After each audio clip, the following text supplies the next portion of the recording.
आज मैं आपको एक अनोखी रहस्यमय कहानी सुनाऊंगा। अगर आप चैनल पर नए हैं तो अभी सब्सक्राइब कर ले तथा कहानी पूरा देखे। अंत में एक अनोखा रहस्य छुपा है। धन्यवाद। तो सुनिए। बहुत समय पहले कैलाश पर्वत की तलहटी में धर्मारण्य नामक एक सुंदर जंगल था। इस जंगल में सभी जीव जंतु एक अलिखित नियम का पालन करते थे। वे अपनी जरूरत से ज्यादा कभी कुछ नहीं लेते थे। शिकार भी तभी होता था जब भूख लगती थी और पेड़ तभी काटे जाते थे जब घर बनाने की अत्यंत आवश्यकता होती थी। महादेव की कृपा से यह जंगल शांति और संतुलन का प्रतीक था। इस जंगल में एक कौवा रहता था जिसका नाम था अतिचारी। अतिचारी बहुत लोभी था। वह न केवल जरूरत से ज्यादा फल और बीज जमा करता था बल्कि जंगल के अन्य पक्षियों का हिस्सा भी चुरा लेता था। एक बार अतिचारी ने एक महत्वपूर्ण गलती कर दी। उसने जंगल के सबसे पवित्र बेल वृक्ष से, जो विशेष रूप से महादेव की पूजा के लिए छोटी ये था, सारे पके हुए बेल पत्र तोड़ लिए और उन्हें अपनी मांद में जमा कर लिया ताकि कोई और उनका उपयोग न कर सके। अगली सुबह जब जंगल के सभी पक्षी और जीव महादेव की पूजा के लिए बेल पत्र लेने आए तो उन्होंने देखा कि वृक्ष पूरी तरह खाली है।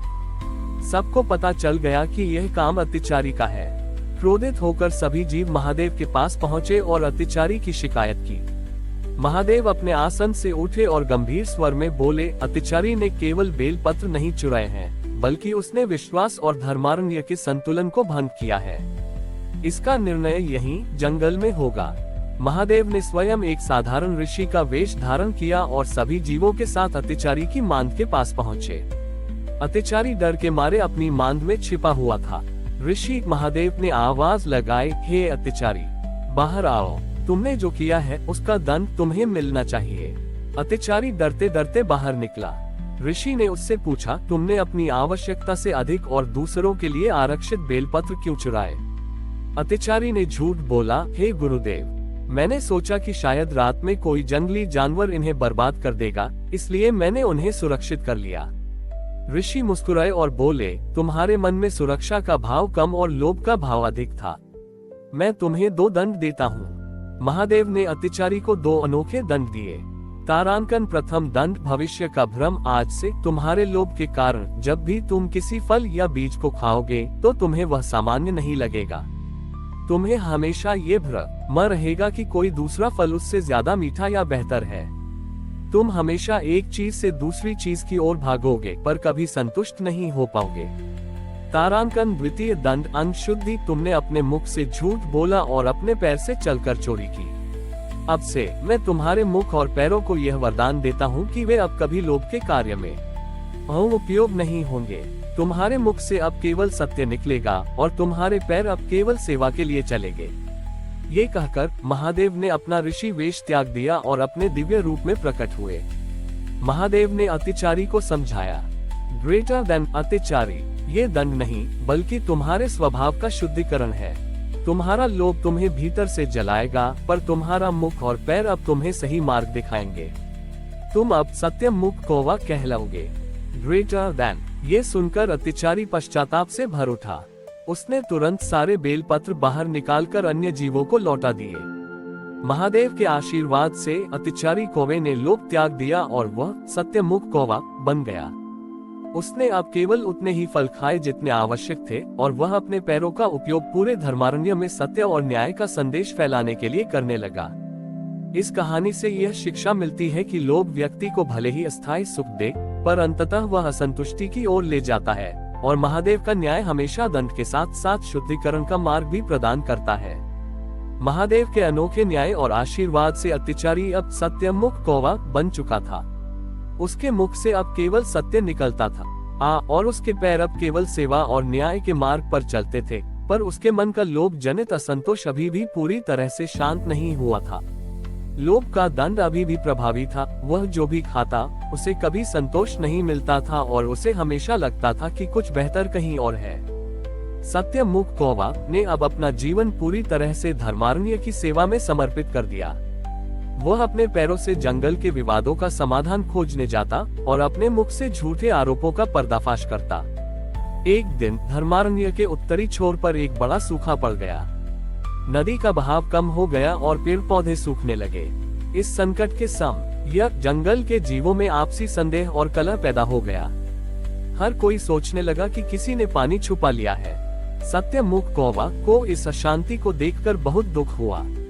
उसने देखा कि जंगल के जानवर लोभ और भय के कारण फिर से अधर्म के मार्ग पर जा रहे हैं। उसने तुरंत महादेव का स्मरण किया और अपनी तपस्या की शक्ति से कैलाश की ओर उड़ान भरी। कैलाश पहुंचकर उसने महादेव को अपनी स्थिति बताई। हे प्रभु, मेरा मुख सत्य बोलता है और मेरे पैर सेवा करते हैं, पर मेरे मन का असंतोष और जंगल का सूखा दोनों ही बढ़ रहे हैं।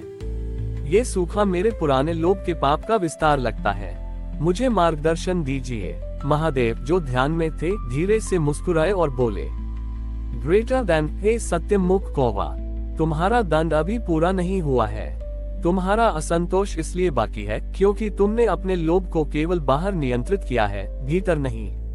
अब तुम्हें अपने सबसे बड़े असंतोष का सामना करना होगा। Greater than. महादेव ने उसे एक दिव्य पारस मणि दिखाई जो चमक रही थी। ये संजीवनी मणि है, इसे ले जाओ। ये जहाँ भी गिरेगी वहाँ पानी का अक्षय स्रोत खुल जाएगा और धर्मारण्य का सूखा समाप्त हो जाएगा। लेकिन इस मणि की एक शर्त है, जब तक तुम इसे अपने पास रखोगे तुम्हारा असंतोष कई गुना बढ़ जाएगा। तुम्हें हर पल लगेगा कि इससे भी कीमती कोई चीज है और तुम कभी शांत नहीं हो पाओगे। तुम्हें तुरंत यह मणि जंगल में फेंकनी होगी जिस क्षण तुम्हें लगे कि अब और असंतोष नहीं सहा जा सकता। सत्यमुख कौवा ने मणि उठाए और वापस जंगल की ओर चल पड़ा।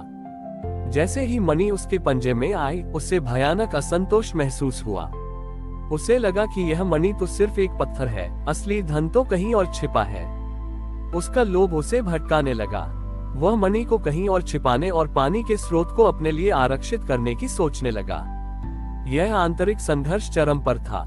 सत्यमुख कौवा जानता था कि अगर उसने मणि नहीं फेंकी तो वह लोभ के कारण स्वयं ही नष्ट हो जाएगा। अंत में उसने अपने आंतरिक सत्य और सेवा के संकल्प को याद किया। लोभ की अंतिम पीड़ा को सहते हुए उसने अक्षय जल स्रोत की आवश्यकता को अपने व्यक्तिगत संतोष से ऊपर रखा। उसने एक ऊंची चट्टान पर पहुंचकर अपनी अंतिम लोभ की इच्छा को पराजित करते हुए मणि को जंगल के सबसे सूखे स्थान पर फेंक दिया। जैसे ही मणि गिरी, वहां से शीतल जल का एक फव्वारा फूट पड़ा जिसने पूरे धर्मारण्य को फिर से हरा भरा कर दिया। मणि फेंकते ही सत्यमुख कौवा के मन का सारा असंतोष समाप्त हो गया। उसे पहली बार सामान्य पानी पीकर परम तृप्ति महसूस हुई। महादेव ने प्रकट होकर उसे गले लगाया। अब तुम्हारा दंड समाप्त हुआ मेरे भक्त। तुमने लोभ को त्याग से जीता है। तुमने सिद्ध किया कि संतुष्टि किसी वस्तु में नहीं बल्कि आवश्यकता से अधिक को त्यागने में है। तुम्हारा नाम अब संतोष मुख कौवा होगा और तुम हमेशा धर्मारण्य के शांति दूत कहलाओगे। हमारी और भी आध्यात्मिक एवं अनोखी कहानियां देखने के लिए हमारे चैनल पर जाएं तथा धार्मिक एवं पौराणिक अनोखी कहानियां हमारे चैनल पर है। कृपया जाके देखें तथा हमारे चैनल को सब्सक्राइब करके रखें और वीडियो लाइक जरूर करें। धन्यवाद।